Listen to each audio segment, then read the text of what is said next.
So as I was trying to back up some files and clear up some space on an SSD that I had over to my NAS, I noticed that the files weren't sitting and I couldn't connect to my NAS at all. So after doing a couple reboots, I noticed that it still wasn't recovering. So I plugged the monitor in and was greeted with this lovely message. So I was like, that's weird. I bought a new SSD particularly for this NAS, and I figured it would last for a while. And working in IT and knowing that drives can be finicky, I saved a backup file. Well, I thought about it and I saved that backup file on my Windows install that I blew away in place of Linux I made a video about a month or so ago.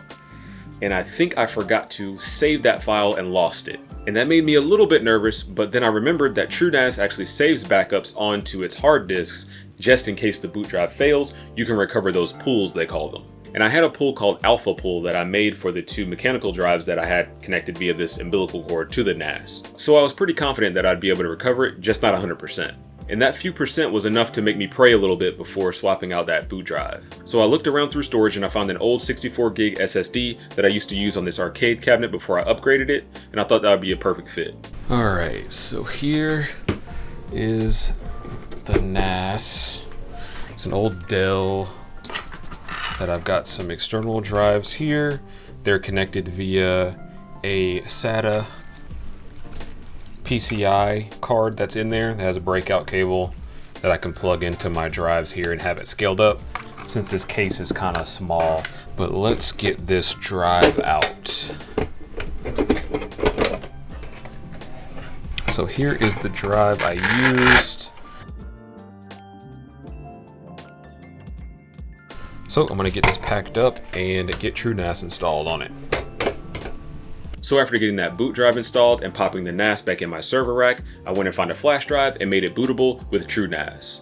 But the TrueNAS install went perfectly smooth as I thought it would be, but I ran into one issue. After I got everything installed, I got everything hooked back up, I couldn't ping the NAS. And I thought, man, I may have borked it. The Dell may be dead. And then I realized, I'm an idiot, and I forgot to plug in the Ethernet.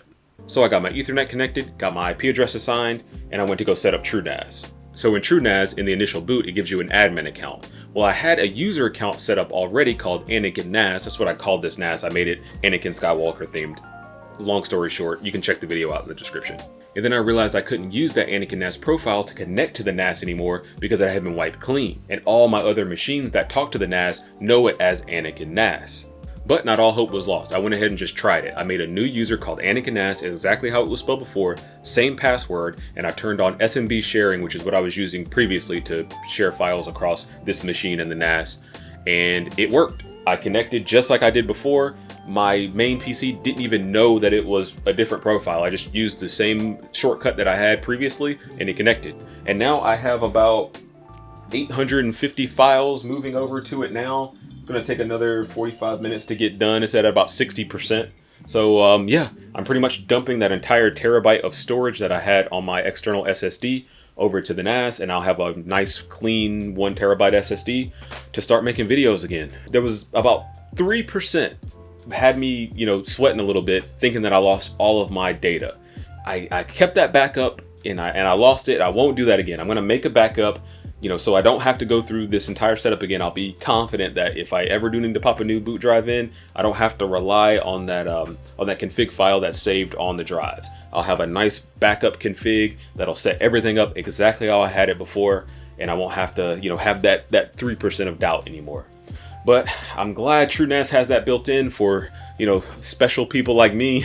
And, aside from all the media that I had on there, the YouTube stuff, it's not that important. It's just backups for old stuff just in case I need it. And then, movies, games, stuff like that, backups for convenience.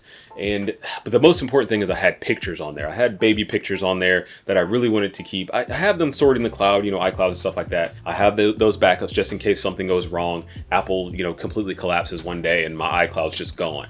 I know I'll have a backup here. So I'm going to let these YouTube files get transferred and get back to making some videos, but in the meantime, I'm probably going to poke around on the NAS and look at some baby pictures and cry. Peace.